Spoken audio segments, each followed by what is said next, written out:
নমস্কার, সবাই কেমন আছো? আশা করছি সবাই খুব ভালো আছো। নতুন একটা ভিডিওর সঙ্গে সবাইকে আমি স্বাগত জানাচ্ছি। সকালবেলা যেটা আমার ডেইলি রুটিন সেটা হচ্ছে রান্নাঘরে যাওয়া। তো রান্নাঘরে কিন্তু চলে গেছিলাম। এই যে দেখো, সকালবেলা কিন্তু রান্না অ্যাকচুয়ালি হয়ে গেছিল, সকালের রান্নাটা। আমি এবার করছি কিন্তু লাঞ্চের রান্নাটা। তো দেখো, এখানে কিন্তু চিংড়ি মাছ রয়েছে আর দু রকমের কিন্তু মাছ ছিল।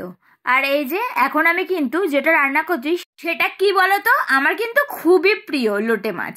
আর এই যে সকালবেলা মাই চচ্চড়িটা করেছিল, বাবা অফিসে নিয়ে যাবে তার জন্য, তো খাবার করে দিতে হয় তার জন্য। এই যে ডাল সেদ্ধ, একটা চচ্চড়ি আর এই যে বেগুনের তেল ঝাল, তো এগুলো হয়ে গিয়েছিল। তো আমি যেটা করলাম সেটা হচ্ছে ডাল, এই যে মাছের ঝালটাও আমি করেছি।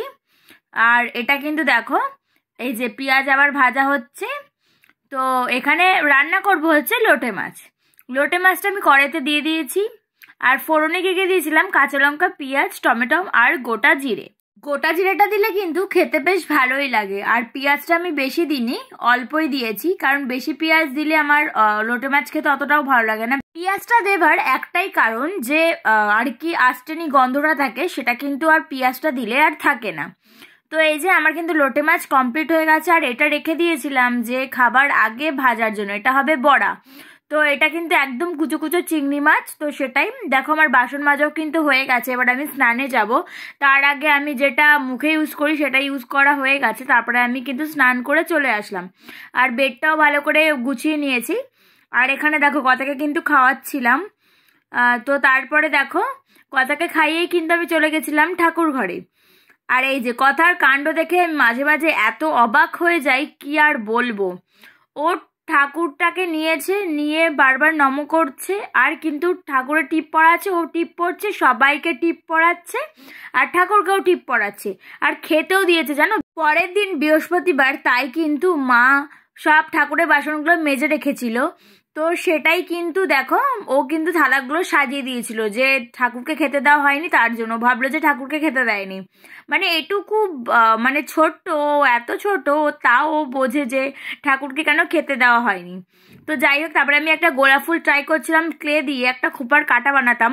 তো গোলাপ ফুলটা ট্রাই করতে করতে কথা এমন মানে ঘেটে দিল, আর গোলাপ ফুলটা হলো না, ওটা হয়ে গেল হচ্ছে সূর্যমুখী, মানে ডালিয়া ফুল হয়ে গেল। তো যাই হোক, তারপরে আবার কথার সাথে একটু আড্ডা মেরে আমি কিন্তু চলে গেলাম একটু বাজারে। তার কারণ হচ্ছে অনেক কিছু কেনাকাটির ছিল। তো আমার পিসি শাশুড়ির শাশুড়ি মা আর কি মারা গেছেন, তো তার জন্য কিন্তু কিছু কেনাকাটা ছিল। তো যাই হোক, এই যে চলে আসলাম। আর ওই যে তাঁতের শাড়ি দেখতে পাচ্ছ, তাঁতের শাড়িগুলো কিন্তু আমরা নিয়েছি, একটা তাঁতের শাড়ি তো বেছে।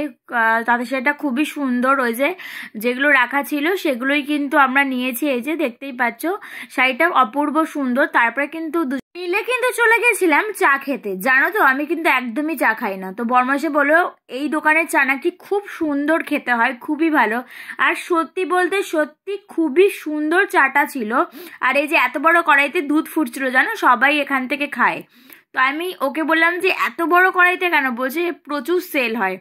তো যাই হোক, চাটা খেয়ে আমরা কিন্তু চলে গিয়েছিলাম বাড়িতে।